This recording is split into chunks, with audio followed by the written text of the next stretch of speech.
Hey, Michelle Cedarberg here. I feel like it has been a long time since I have sent you a new video. Well, let me explain why. I think it's been almost a year now since I've created anything new for you all in my weekly videos. And oftentimes I will take a break, and I'm usually okay with that because I know it's not going to last more than a few weeks before I jump in. Well, this time I just found myself putting off, and I couldn't exactly figure out why. But then I thought, all right, well, I'll just wait a while and see what happens. Fast forward about a year, and it's very interesting because I've been very busy in my business, and I have been doing some board work that has been demanding of my time, and it's only in the last few weeks that I realized that I have, for the first time in my life, experienced burnout, which is very hard for this health and productivity expert to admit. At the end of 2022, I had one of my busiest years of speaking ever, but I also was the national president for my speaking association, and I think I underestimated just how much of a draw on my energy all of that had.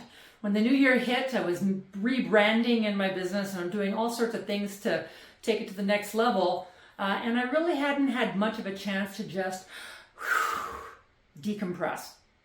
And I don't know if you can relate, because the very interesting thing about the experience that I've had is that burnout crept in, and I didn't realize that that is what I was feeling. I thought I was just fatigued because I'd been working too hard. But then I started to do some research as I was planning for some of these videos, and I realized, wow, burnout. To be disengaged and numb for the work that you're doing, to be apathetic and even cynical. This was me. For somebody who loves what they do, this was a really hard pill to swallow. To be discouraged and unmotivated, to be physically and mentally exhausted, brain fog, decreased cognitive function, getting sleep but not feeling refreshed. And I might blame part of that on menopause, but for the most part, I realized, oh man, all of the work that I've been doing to drive things to the next higher level put me in a place where I overdid it. Humbling, to say the least. Now, I do want to highlight the fact that stress and burnout are very different, and I am going to be sharing a video, take a look, one that I've done previously, highlighting the differences between stress and burnout.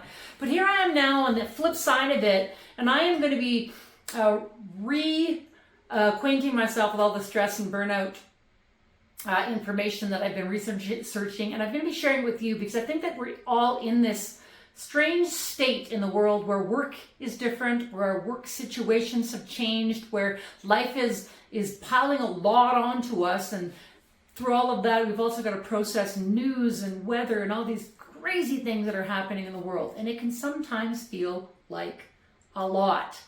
So for today, I want to say thank you for being patient with me, and humbly hearing my story of, yes, burnout. And in the weeks to come, let's have a conversation about burnout and what I really think about resilience. I'm going to be talking about that next week. I don't think that resilience is what we need more of. It could be part of the problem. I'm going to tell you why next week. And in the meantime, I've got a great, interesting new quiz. So check it out. If you're reading it on the blog, it'll be in the blog. If you're watching this on YouTube, click the link in the notes below. If you are watching it anywhere else, go into my link tree in my bio. It's what's your motivation type? I'm super excited about this because it's going to give you kind of daily doses of inspiration to help you drive to the next level, and it has certainly helped me get my mojo back. So until next time, I'm Michelle Cedarberg, helping you ignite high performance even when you might not feel like you have it in you. Let's do this.